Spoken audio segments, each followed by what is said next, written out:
Welcome back to Sissy Maya. Make sure to subscribe to our channel to never miss an update. Additionally, consider subscribing to my Patreon to get access to these features, and much more. Paul muttered under his breath, "Conceited women." His attempts to charm the girls at the mall had all failed, just like the ones before. Spending Saturday at the mall, he was nowhere closer to securing a date for the evening. His so-called suave lines came off as crass to the girls.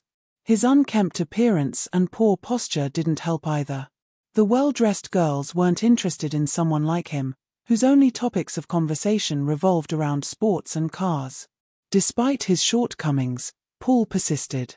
Limited by his low-wage job, he aimlessly wandered the mall instead of shopping.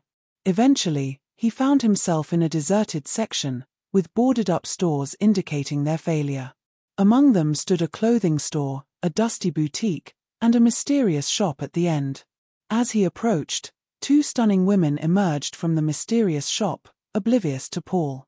Intrigued, he ventured inside, drawn by the enigmatic allure.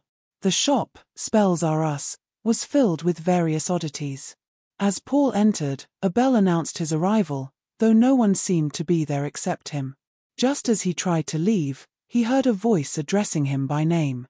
Turning, he confronted an older man, dressed oddly for a shopkeeper.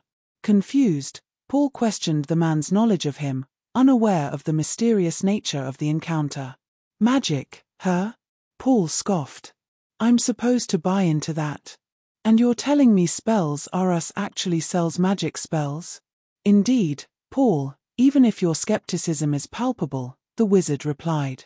"You entered seeking babes, didn't you?" Paul's interest piqued. "Yeah. How did you know that?"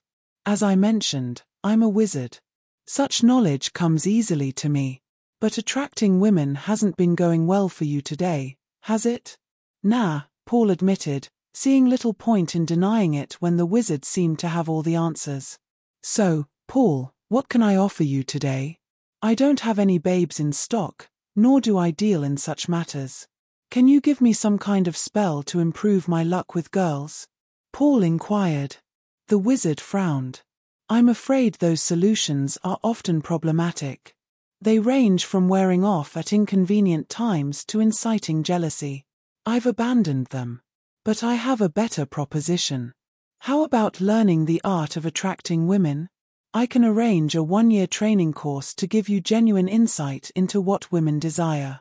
"1 year? That's too long," Paul protested. "What about tonight?" "Tonight? That's a tight deadline. I doubt I can assist you by then. But perhaps tomorrow." "All right, Paul, describe your ideal woman to me." "Blonde. Curvy. Attractive. Not too smart. And submissive," Paul replied. "Ah, the classic adolescent fantasy," the wizard remarked. "You desire a woman solely for her looks, a mere object of desire, correct?" "Yeah. I don't care what she talks about with her friends. I have my own plans.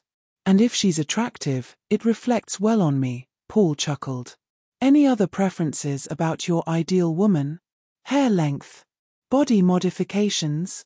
"Wait," the wizard inquired. "Nothing too extreme. Shoulder-length hair or longer. Not too skinny, not overweight. A nice rear end. Oh, and I prefer large chests," Paul added. The wizard raised an eyebrow. "Now we're making progress," he grinned. "What if I told you that you could have a woman matching your description in your bed tomorrow? Would that suffice?" Paul eagerly nodded. "That sounds perfect." "Excellent. Stay right here," the wizard said, disappearing behind a curtain. He returned a few minutes later with a pink pillow adorned with ribbons and lace. "Just what you need. $10. He began to bag it up. "Wait a second," Paul interjected. "What's this?" "It's a pillow," the wizard replied, appearing mildly surprised by the question. "But what's its purpose? What am I supposed to do with it?" "What do you do with a pillow?" "You sleep with it," the wizard explained. "But how is that going to help me? What's the point? And why would I sleep with a fancy pink pillow?" "You're crazy," Paul retorted, turning towards the exit. Yet, the door remained stubbornly stuck. With a sigh, the wizard simplified his explanation. If you want a woman in your bed, you must use something that would attract her, correct? This pillow will achieve the desired results. Just sleep with it tonight. $10. Paul handed over the money and left the shop, finding the door miraculously unblocked. As he made his way through the mall, he began to suspect he'd been tricked.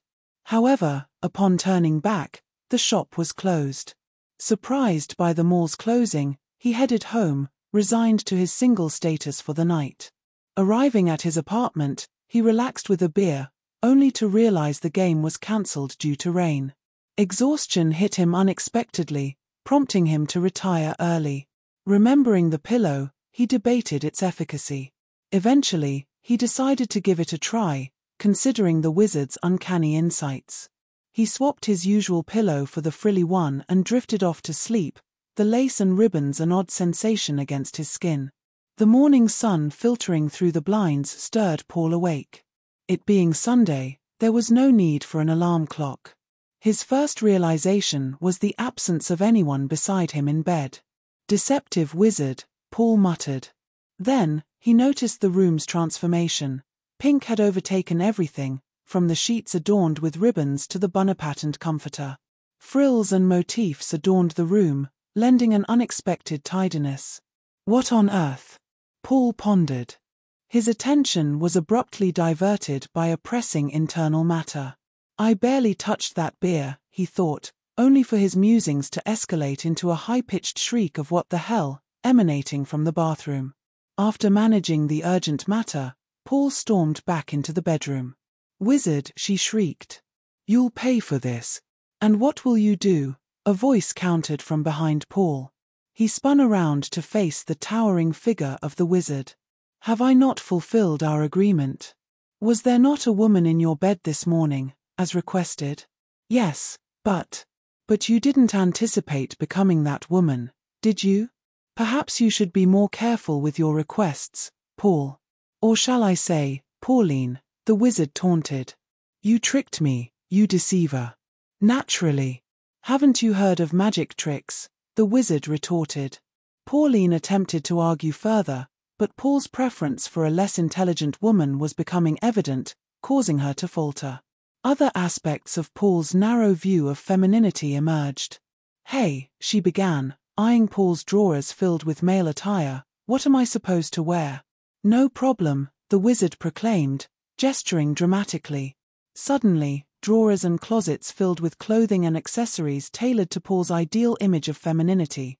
Fishnet stockings, stiletto heels, revealing skirts, sheer blouses, provocative lingerie, everything Paul had desired his women to wear. Surveying her new wardrobe, Pauline voiced concern. This will make me look attractive, but my chest is rather small. She gestured to her 34B chest. How am I supposed to attract anyone with these? She lamented, slightly misunderstanding the terms of the arrangement. Ah, yes, I remember now, the wizard recalled. You preferred the notion of bigger is better, if I recall correctly. Fear not, Pauline, you'll be getting better, meaning larger, each day.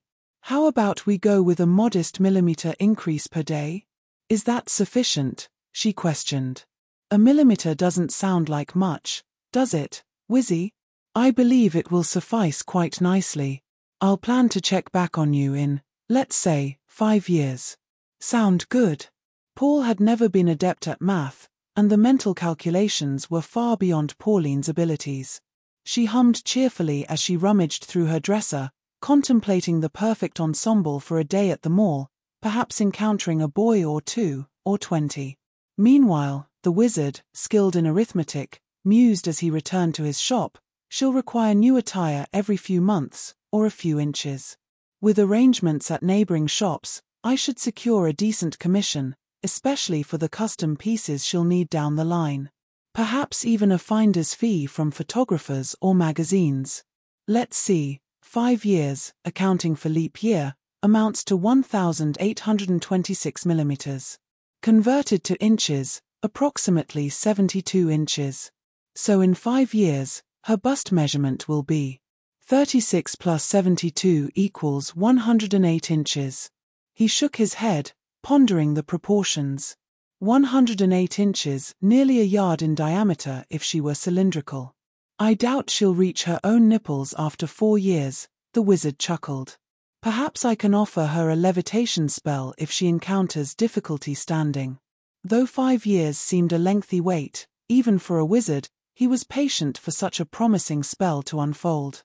Paul's once solitary pink pillow wouldn't remain alone in the bedroom for long. Soon, it would be joined by 2 more, much larger pink pillows every night. The wizard smiled at the apt metaphor and awaited his next visitor.